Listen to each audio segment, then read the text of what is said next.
Hi everyone, I'm back! Finally! So I had to stop making my videos because I lost my phone, and now I got my hands on my brother's phone, and hopefully I can make new videos with this camera and it's gonna be okay.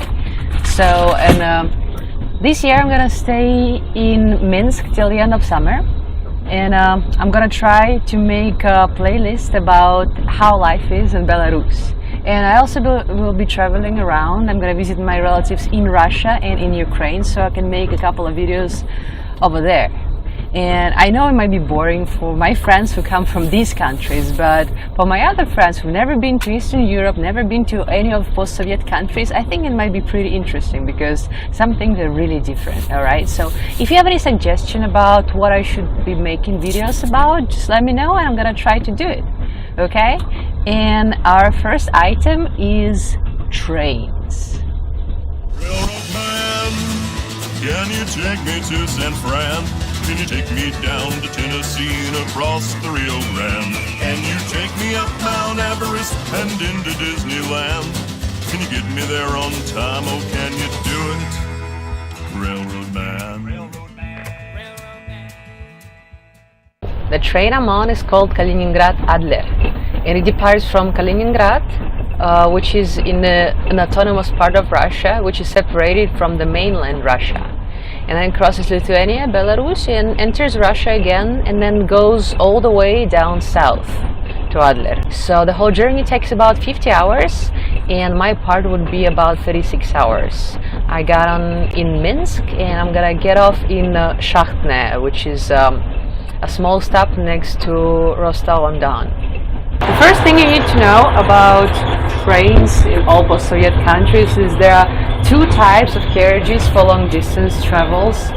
So the first one, the cooler one, is called coupe, which is equivalent of soft sleeper, and the other one is called PLAZKART, which is the equivalent of hard sleeper.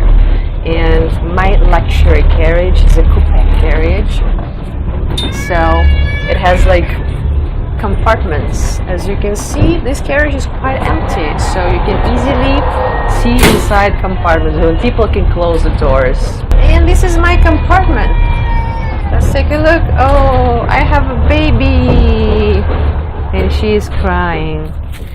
Yeah, you share a compartment with other people. Normally you share it with 4 people, but I only have one neighbor.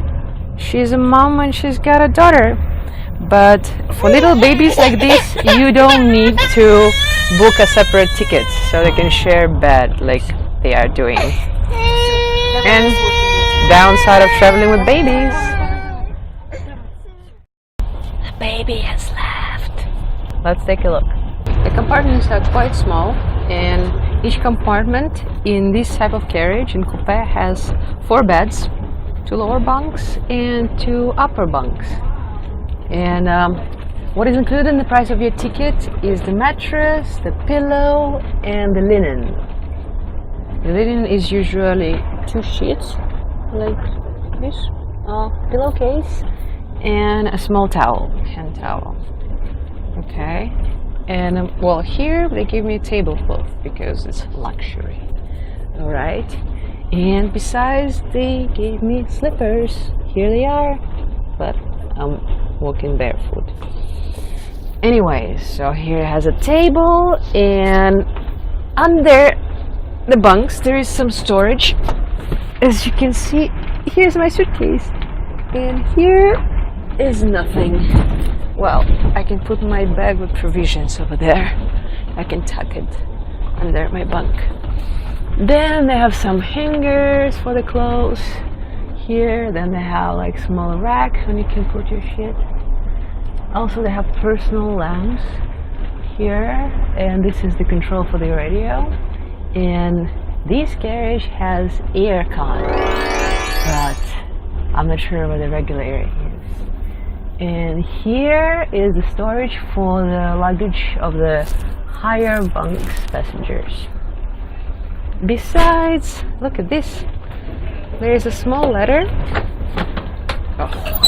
that you can use to climb to the higher bunk. I mean, if you need it, because when I was a kid, the challenge was to climb it without touching anything but the bunk itself. And that's it. Oh yeah, and I forgot about the curtain. There is a nice curtain that can go all the way down. Normally, oh shit. And all the way up. And in some compartments, I believe that you can open a window, but not in this one, because it has air conditioning. The door is pretty cool too, because you can close it, you can lock it, and it has a mirror. Very versatile. This is how you lock it. So now, no one from the outside can get in, supposedly. Now let's open it so the baby can come back. Hello, baby. She's not crying anymore. So let's take a look at this part of the carriage. Here are some snacks. You need to buy them. Here's a water heater, and it's free. You can use it to make some tea, to draw tea bags. Here is the compartment of the train hostess. Let's take a peek. She's not here. Okay. And here's the toilet. Yeah. Okay. So this toilet is much cleaner than normal toilets in trains. And it has seat covers, it has air freshener, toilet paper, then it has, well, a sink, obviously, a soap dispenser, and it does have soap as well, paper towels, and of course it has a huge mirror, and, well, that's where it's very fresh because the toilet cannot handle it, and it's so-called bio toilet, so you can use it even when the train stops. And you can open a window if the toilet is so ready, you can put a person after you. Alright, please do. But it's good for now, so that's closed for. And there is another toilet just like that at the other end of the carriage. And on both ends you can see they have these screens which are cute. They display time, temperature. I'm not sure if it's inside or outside. Then number of the carriage, and if the toilet is busy or free. Pretty cool. That's a new thing. Anyway, so this is it. And now let's try to go and see where the hard sleeper is. I went to the hard sleeper and I decided not to film there for a couple of reasons. Number one is it was really crowded. Like, I literally didn't see a single unoccupied bed, seriously. And the second reason was the people, like, they didn't really seem like they would enjoy being in my videos, to be honest. I think I'll probably just use some generic footage to show you the differences between the hard sleeper and the soft sleeper on this type of trains. So the main difference, I guess, is the doors, yeah? So in soft sleeper, the compartments are divided by walls and they have doors, so they have like small bedroom compartments. But in a hard sleeper, it's like an open space. There are no doors and everyone is in the same space. And the second difference is the number of beds, because the soft sleeper has 4 beds in each compartment and the hard sleeper has 6 beds. So 4 beds in the same arrangement as a soft sleeper, and 2 beds on the side where the passage is in a soft sleeper carriage. These side beds are really cool, and when I was a kid I was so interested in them, and my mom would usually book the conventional beds even in the hard sleeper, and I was like, no mom, I want to be on the side, because look at this. The lower bed can transform into a table with 2 seats. How cool is that? And the upper bed usually is folded and it's kind of high up, but then when you unfold it comes down and then it kind of covers a part of the window. So basically the top part of the window is above the bed, so when you lie down you can just watch through the window, and it's really cool. Good morning. So I just woke up and the first thing that I did, I went to the restaurant carriage. Wagon restaurant, or like the dining carriage. Here's my meal already, but because I have pre-ordered it and they brought it, it does look very appetizing, but looks like they have a menu and they have much better items on the menu. So if you want to eat something and you're okay with spending more money, you can do it. So as you can see, there are like 10 small tables. But here goes here. Looks more like a disco bar. And then, well, there is a bar as well. Let's take a look at the menu and see what they have. Menu вагона ресторана. Ooh, dining car menu. Okay, so they have salads, mains, desserts. Well, actually, it's not very expensive. Vegetarian menu. This is really interesting. Anyways, I'm not gonna try that because I don't want to waste my money on that. So let's take a look at the other part. Here is a small bar. Oops. And over there is the kitchen area that you just closed the door to. So this is it. This is the restaurant carriage. And I'm gonna go and try to enjoy my meal, which consists of rice and chicken. This is not how I imagined it, but oh well. As you can see, people don't really want me to film certain things in here, like for example the kitchen area. And I did ask them beforehand, and then they said it was okay, but apparently some things are not okay, or I don't know, maybe they're just a little bit shy. So I'm gonna try to find a carriage attendant that isn't shy, or if not, I'm just gonna tell you about what they do.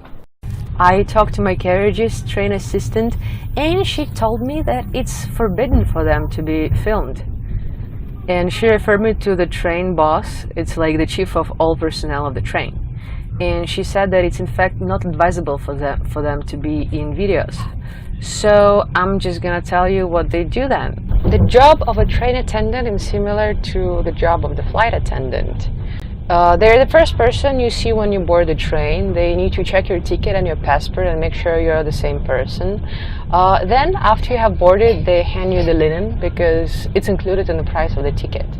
You can also buy snacks or drinks from them, but I think the main purpose of them is to be in charge of safety, and if there's any emergency, they're supposed to deal with it. They also do the cleaning. They clean the passage, the compartments, the toilets, replace the toilet paper, if the carriage has toilet paper, take out the garbage, and so on. Also, they signal when the train is ready to depart. Like all the train attendants of each carriage, they show a special signal that everyone is on board and there are no problems with the carriages. And there are also tail lights. They are supposed to be lit up at a certain time, so they do that too.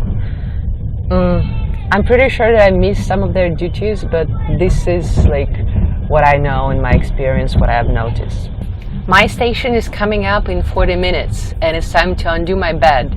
And then I'm gonna need to take all my bags to the door because the stop is only 2 minutes. So you need to get out of the train as fast as possible.